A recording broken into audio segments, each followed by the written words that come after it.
నువ్వు పంచుకోవాలి అలా నేను ఎందుకు పంచు నువ్వే పంచాలి. నాకేం పని?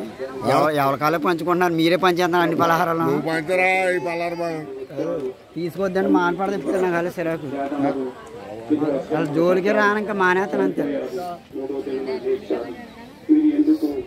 ఇక్కడ వెతుకుతున్నారు, ఆయన చెప్పినట్లు గలైలోకి వెళ్ళాడు అని మీరు అన్నారు ప్రభు. ఆ రీతిగానే మీరు చేసినందుకు వందనాలు ప్రభు. మీకు స్తోత్రములు, మీకు దాసుడు సమయమనగా నా తండ్రి మీకు స్తోత్రములు. ఈ నర్జనాలు ఎంతో శ్రమపడి ఈ పునః కూడా ప్రభు ఆయన కార్యక్రమానికి వచ్చి ఈ కార్యక్రమం జరిపించినందుకు ఈ దాసుడికి తోడు కందు ప్రభుత్వం చూస్తామని సంఘానికి యూసమని ఈ నామమున ప్రార్థన చూస్తున్నాను తండ్రి. వాక్యం చదివి ప్రార్థించినటువంటి బిడ్డలకు ప్రత్యేకంగా ఇక్కడ ఏమో అంతలేదు. సువార్తలో పాలుభాగస్తులైన మీ అందరికీ కూడా హృదయపూర్వక వందనాలు. Happy resurrection day. మీ అందరికీ ఈస్టర్ శుభాకాంక్షలు తెలియజేస్తున్నాను. పునరుద్ధరణుడు విజయుడైన యేసుక్రీస్తు ఈ ప్రపంచ మానవాళికి ఇచ్చినటువంటి శుభ సందేశం ఏమనగా, నేను ఈ రీతిగా అయితే చనిపోయి తిరిగి వచ్చాను, అదే రీతిగా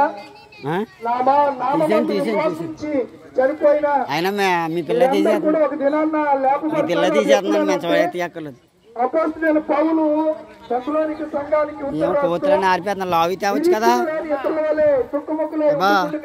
లావి తేవద్దు నువ్వు. మీరు చనిపోయినటువంటి మీ బిడ్డల గురించి మీరు ఆడవటం కాదు, కానీ యేసు ఏ రీతిగా అయితే చనిపోయి తిరిగి లేచాడో అని మీరు నమ్ముతున్నారో అదే ప్రకారము క్రీస్తునందు చనిపోయిన వారిని దేవుడు ఆయనతో కూడా వెంట పెట్టుకుని వచ్చును అనే చక్కని విషయాన్ని అపోస్తలుడైన పౌలు గారు తెలియజేశాడు.